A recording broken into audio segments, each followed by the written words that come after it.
Welcome to the Eye of the Observer podcast, the podcast of the Observer news staff. On Eye of the Observer, we'll be interviewing the newsmakers and fascinating personalities at Elgin Community College, or sometimes we'll be talking about news or cultural topics among ourselves to inform and entertain you. My name is Vanj, I'm Spencer. My name is Moises. and today's podcast is sponsored by Columbia College of Missouri. Begin a new chapter at Columbia College of Missouri in Elgin, offering flexible, affordable degrees for real lives and real responsibilities. Located locally on the ECC campus, you can take classes in person or online, all at your own pace. Today, we're joined by Professor Gaddis, a history professor here at Elgin Community College. Well, thank you. Thank you. It's good to be here. And today, we're going to be talking about the true story of Oppenheimer. I mean, we've all heard of the movie Oppenheimer that came out a couple months ago, directed by Christopher Nolan. But Professor Gaddis, could you kind of educate us? Who was Robert Oppenheimer? Well, Oppenheimer was a Jewish-born physicist and was appointed to be kind of the project manager for what became the Manhattan Project, a top secret endeavor to develop the world's first atomic bomb.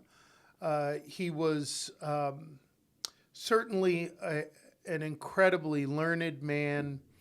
And I think the film, we'll get into more about the film in a minute. But I think the complicated nature of his intellectual and personal life, I think, was really a highlight of the film. But nevertheless, once the bomb is developed, the UN creates the International Atomic Energy Commission. And Oppenheimer becomes one of the vocal critics or speakers for limiting or ending the development of nuclear weapons, because he understood at the front end of this whole endeavor, really, just what they were attempting to create. And once having achieved the creation, realized that it was a power that man should not have control over. So that's a quick overview. So I guess you mentioned the movie Oppenheimer. It's a good thing to come in. Out of all of us, who watched Oppenheimer, I think?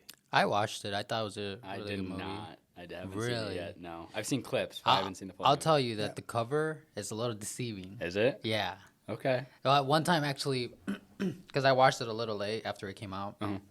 I think it was like a month after it came out. And I was like desperate to see it because I love history.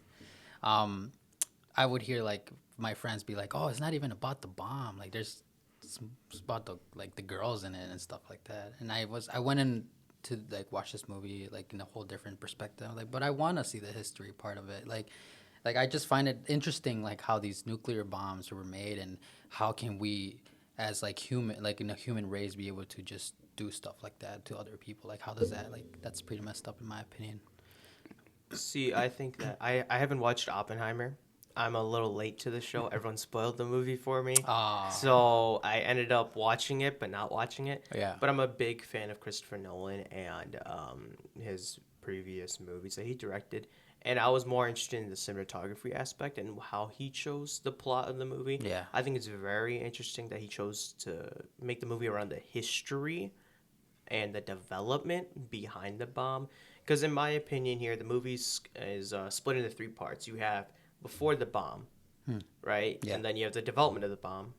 And then after the bomb explodes, you Yeah. have the aftermath. And a lot of people, they said that the movie was too long because it's 3 hours. Correct me if I'm wrong. Something like that. It's a pretty long film. Yeah, so 3 hours. But even since it's 3 hours, it's like 1 hour is attributed to this, 1 hour is that, one Yeah. hour is that. Yeah. So I feel like that's how, in my mind at least, that's how they split up the movie. Do you guys have any different opinions about that?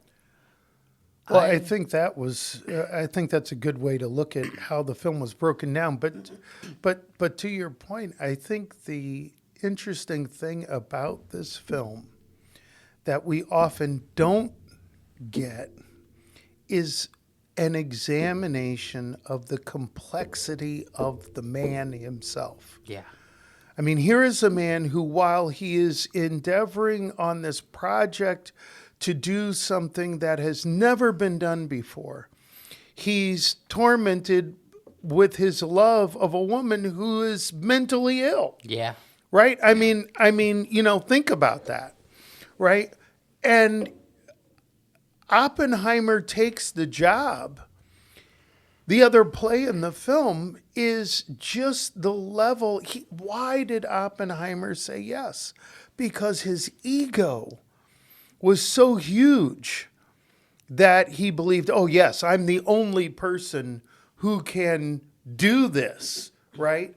And yet, once they get to the point of actually testing the bomb and it works, he realizes what he actually has done and now is in the torment of, oh, I'm the creator, or I am the destroyer of worlds, right? That now I've done all this and I never stopped to really think about the total long-term implications, right? I mean, so the film explores all these issues of this relationship with him and the wife, these internal issues of Oppenheimer in terms of the magnitude of what he was doing. I thought one of the things I would have liked to have seen more with the film was more of the kind of interaction with the difficult issues within the making of the bomb. Enrico Fermi is almost absent from this film, right? The whole the whole intrigue around keeping the bomb a secret at University of Chicago is like not in the film. There's a reference, but really should have been more discussion in the film, to one of the reasons why the United States was able to leap so far ahead of the Germans was because one of the items you need to enrich uranium is called heavy water. You're a physics person, you know this, right? You need heavy water. The Germans had this facility had created the kind of heavy water that you need to enrich the uranium. They're bringing it across in a ferry from Scandinavia back to Germany, and the underground is tracking all of this. And they knew they needed to destroy the ferry with the heavy water, which would set the German program back to square one. But the question was, what do we do about civilian casualties? So through people working with heavy water who were inside the German science agency, the shipment for the heavy water was going to happen on a Sunday, which was the day of the fewest civilians that would be on the ferry. They blew up the ferry. Everybody died. The heavy water was destroyed, and Germany couldn't develop the bomb. There's a reference in the film to that, but the truth is, it is not so simple that, oh, the U.S. had all these smart people and so they just raced ahead and beat the Germans. That's not really totally accurate. There were underground operations going on in the war in Europe that thwarted German development. And that's why Hitler abandoned the nuclear part, but kept on with the ballistic missile part of their development, which ended up by early 1945 with the V1 and the V2 rocket. I never knew that. That's actually really interesting.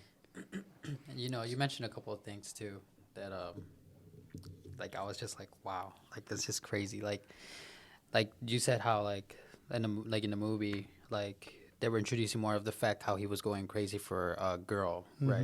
And I feel like I don't know if that story is true. Is it true? Oh yeah. Okay. Oh yeah. So it's crazy to know how like a female can direct a guy to make the wrong decisions.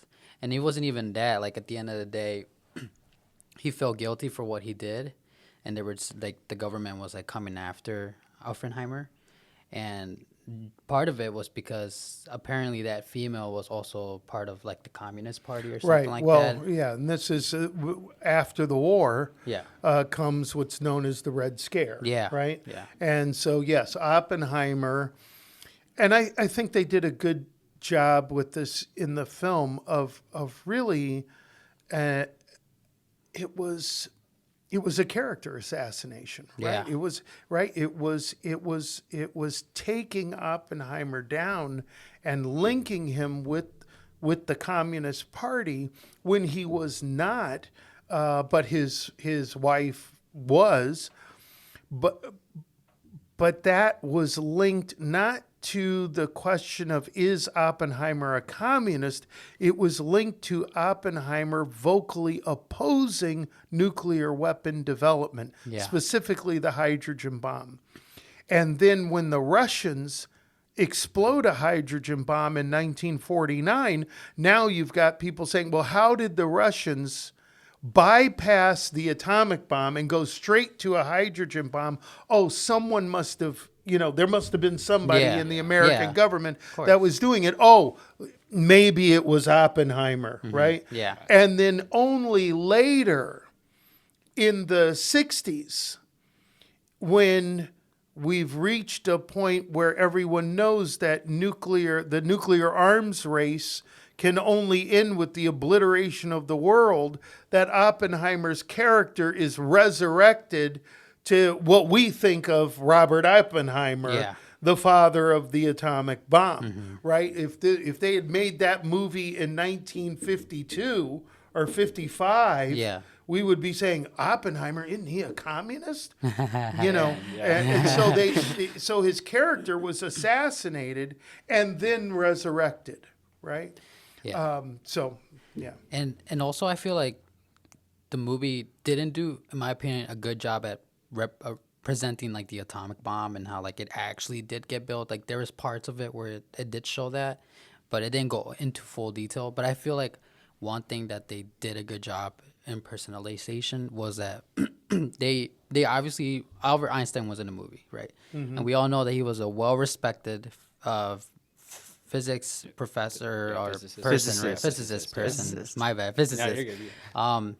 So there's that one scene where we see Oppenheimer. He goes to Albert Einstein and says he basically shows his plan of like the atomic bomb, and we can see that Albert Einstein looks disappointed, like somebody that's highly respected looking down at you, disappointed. Like, how is that? Like, what do you think of that? Like, do you think that that's an actual thing that actually happened, where like they did meet up and Albert Einstein was like actually like what are you doing type of situation? Or Yeah, and they resolved that in the film, and it's been a couple months since I saw it, so I can't remember exactly what the line was that that he said to Oppenheimer. Honestly, I don't know if that was poetic license or an actual event that happened at Princeton. You'll have to excuse me. I don't know exactly if that was true.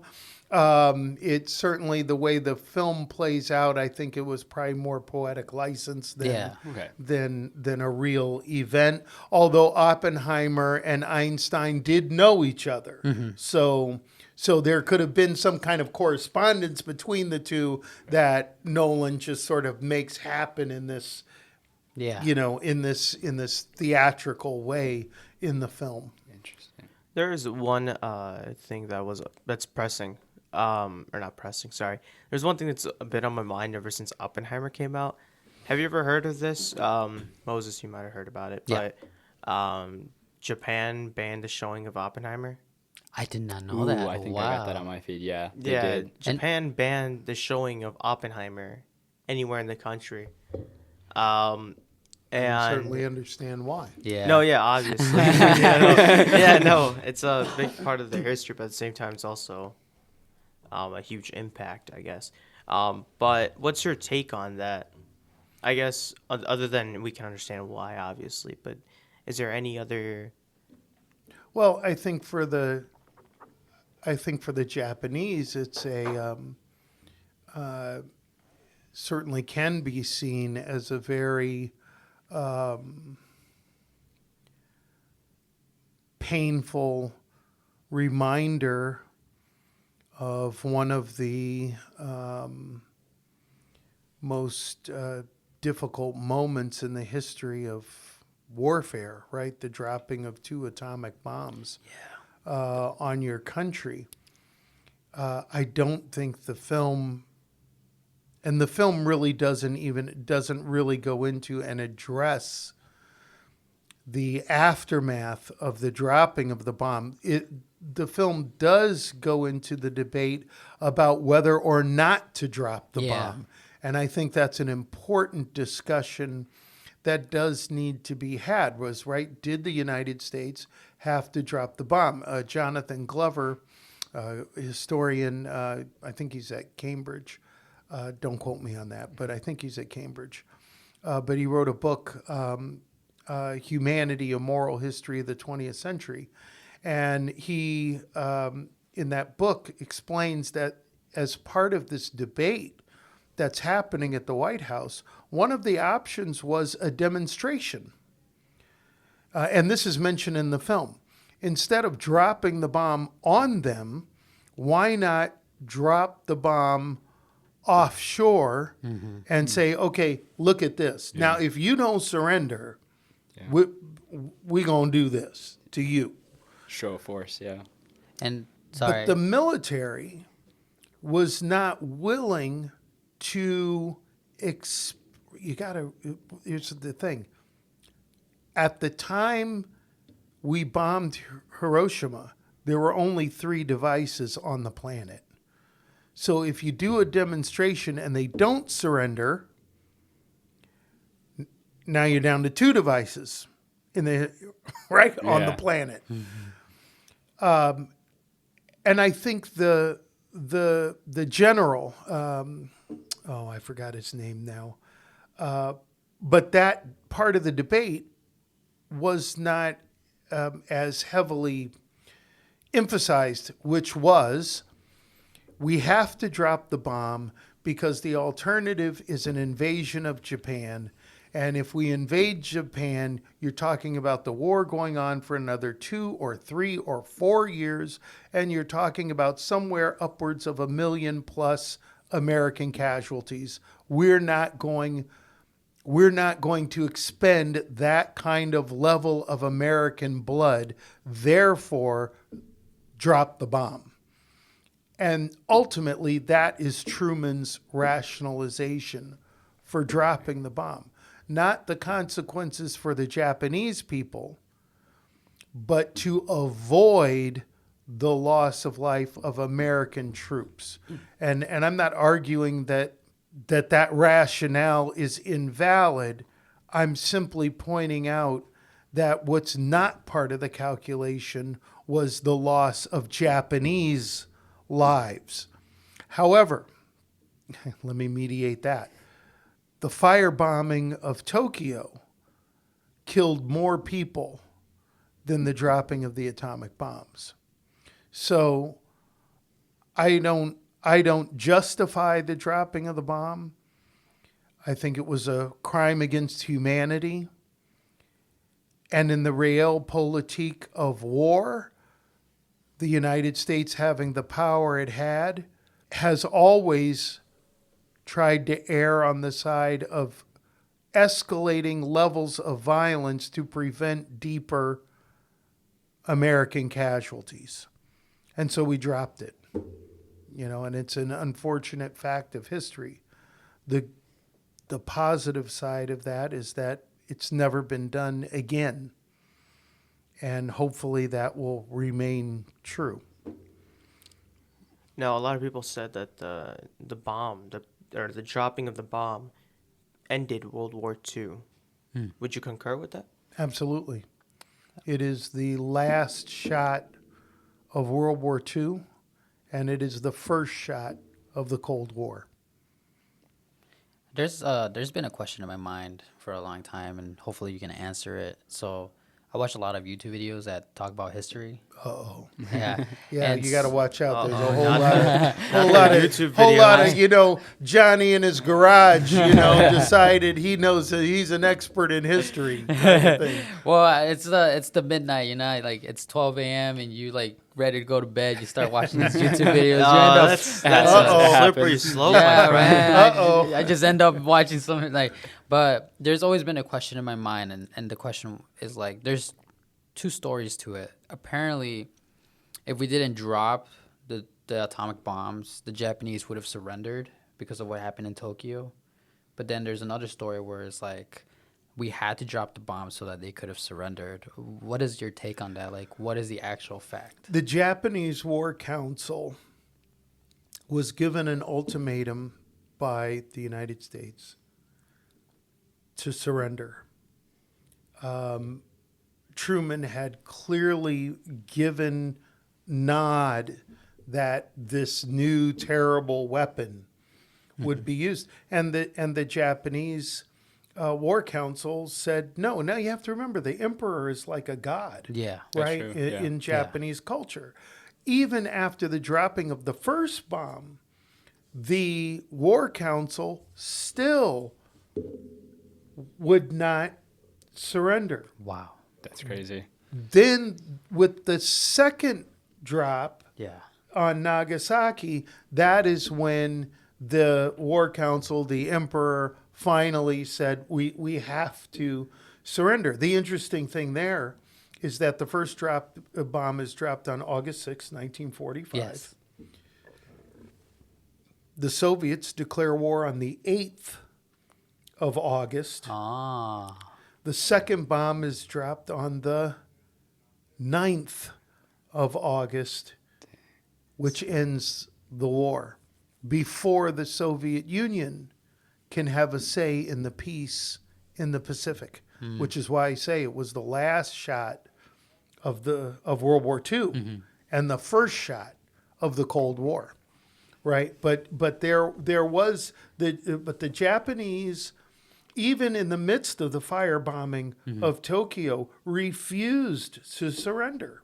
That's wild. You have to remember that the culture was the culture of kamikaze is real. Yeah. That the emperor is worth everyone in the society dying for him. So if you imagine what a ground invasion would have looked like, that could have been years of additional fighting. So it was the second bomb that finally got Japan to say, yeah, we have to surrender. That is wild. That's crazy. Wow. And to think back to the last conversation we had in the last podcast, ethics. Oh, That's crazy. I mean, I don't know, man. I mean, all those people, they did No, kamikazes and stuff because they thought that was the right thing to do. Yeah, they thought it was ethical. Yeah, that's crazy. Yeah, our last podcast, Spencer, because you might not know her, Professor Gaddis, was about ethics, and we focused on medical ethics, political, law, in general, ethics as a group, and I guess I'll relate to it now. But do you think Oppenheimer was ethical in his actions? Do you think that do you think that he thought that he was ethical when he was first developing the bomb, when he built the bomb, and then there's two questions in there. Did the United States also think it was ethical to drop the bomb on Japan, knowing that there would be casualties of any kind? It's a really long, complicated answer. It's also a really long, complicated question. I I'm tried going to try splitting and it up. I'm going to try and move through it quickly. So, was Oppenheimer ethical in his building of the bomb? The country summoned him to do this work. He said yes. Maybe naively saying this was scientific discovery.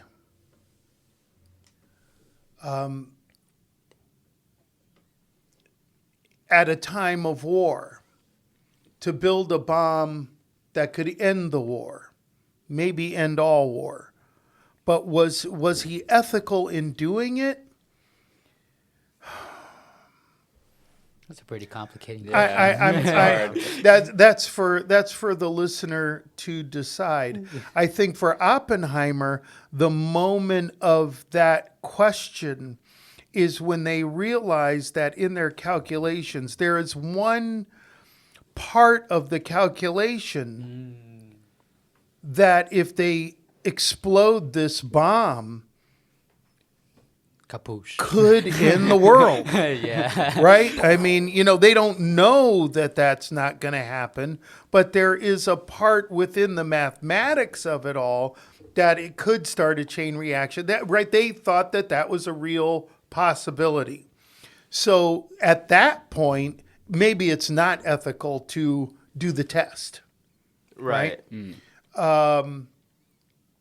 Was the United States ethical in dropping the bomb? My own personal position is we were not dropping the atomic bomb was not morally justified. I think it violates the principle of double effect, and so no, it was not ethical. At the same time, a ground invasion of Japan, who knows what would have happened with that? That, in some ways, would have also been a violation of the principle of double effect. So it's a difficult answer. My personal opinion, Oppenheimer was ethical in building the bomb. The United States was unethical in using the bomb. And the whole world is unethical in the continued building of bombs.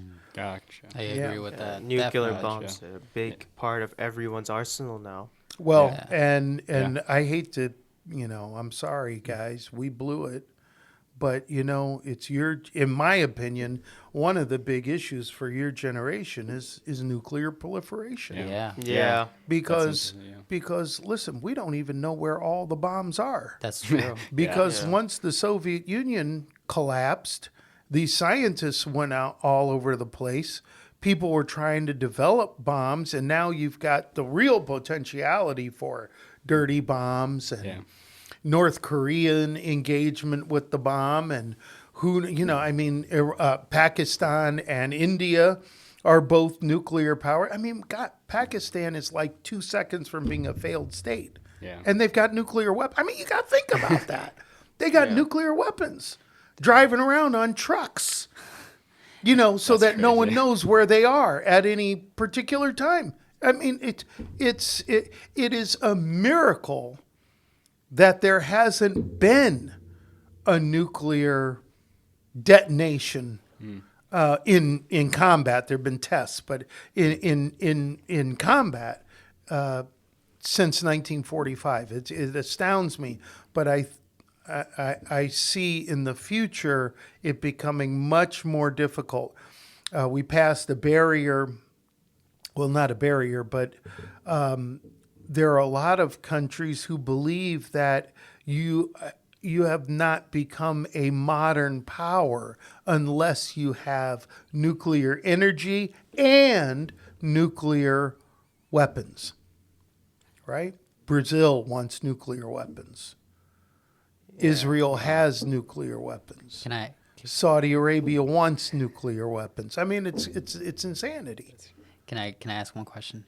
So, even though we all know that atomic bombs are dangerous, could we all agree that yeah, they're all dangerous, but because of the atomic bombs, there's less wars now. Like for example, when Russia started attacking, what's that one country that just got attacked?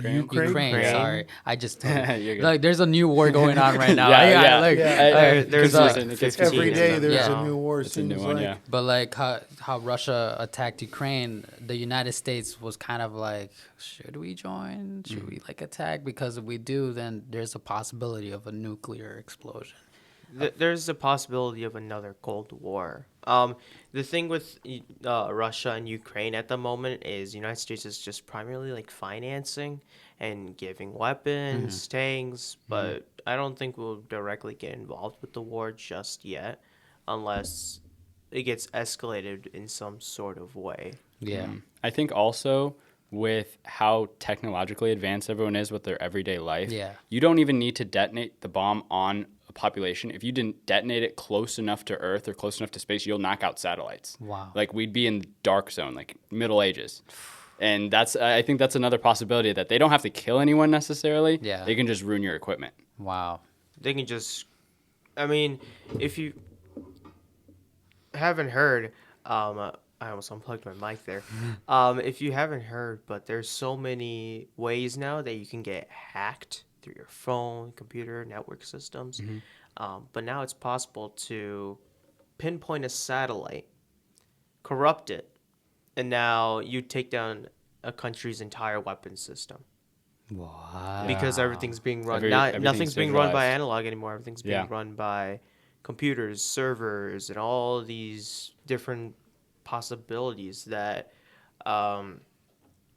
you just take one out, you take everything out. Yeah. Yeah, and that would affect like everything. I mean, me personally, I'm personally bad with directions, but I can get my way around. But if people didn't have, GPS to get from A to B, even militaries now have GPS on their wrists.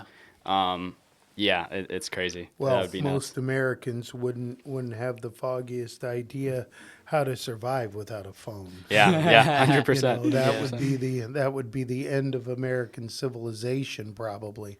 But I would dispute your question a little bit.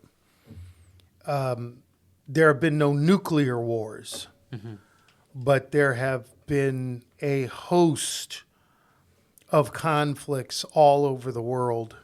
I saw something in the paper in the New York Times a few weeks ago that I think if you look at the entire history of the United States, it's only been like 17 years we haven't been in some kind of conflict somewhere in the world.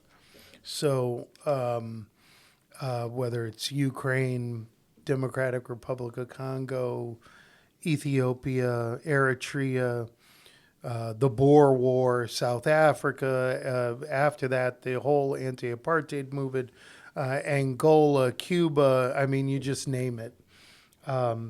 We have been constantly either in combat or supporting, like Ukraine, supporting the action on one side or the other, Yeah. forever, right? That's sort of the American way. War. War, Yeah. violence, war. I guess that's what, yeah. No, that's all you see in the news nowadays. Also the school shootings, unfortunately, You just see violence. everywhere. You see violence anywhere. Yeah, well, and although those factually, those things are all correct, it also makes one wonder what's the What's the limit? what's the end game of having a whole culture that is living in fear, Yeah. Yeah. right? Because that's really where we're at. And I guess with that, I guess it's good to call it here. Thank you, Professor Gaddis, for showing up today and Thank you. being Yeah, I on our appreciate it. podcast. Oh, you're welcome. I think you guys are doing a really wonderful job. I've read many issues now of the Observer and listened to the podcast, and you guys are doing a really phenomenal job. And Let's go. I did Good not job. know that Good the job. Observer had won so many awards for Really? being a great community college journalism effort. So you guys are to be congratulated. Yeah, and we're up for more. So, Damn. yeah, we're sweeping today. You're doing a good job. Yeah, keep it up. Keep it up. He's like, it's not me. It's not me, guys. Take It's the the full team. credit. It's the team. I'm not involved in this. Just the podcast. That's guys. not what he said behind the scenes. Now imagine now. All right. Well, thank you, Spencer and Moses, for showing up here today. Both of our guests. Unfortunately, Eric and Matthew are a tad bit sick at the moment, so these two kind of clutched up and stepped in here. So a big shout out to you guys for stepping up and taking up home plate. Thank you for having us. Thank Some you. big Thank you. shoes to fill, man. Some big shoes. But a big shout out to our listeners. A big shout out to our sponsor, Columbia College of Missouri. Remember that you can begin a new chapter at Columbia College of Missouri in Elgin, where they offer flexible and affordable degrees for real lives and real responsibilities. Located locally on the ECC campus, you can take classes in person or online, all at your own pace. Make sure to apply today at elgin.ccis.edu. A special thanks to our audio editor, Indy Wilson. And to learn more about The Observer and to see our work, visit elginobserver.com. Make sure to follow us on Instagram, ECC Podcast, and on TikTok at Elgin Observer. Until next time, I'm Vansh. I'm Spencer. I'm Moises. And we'll see you next time. Awesome.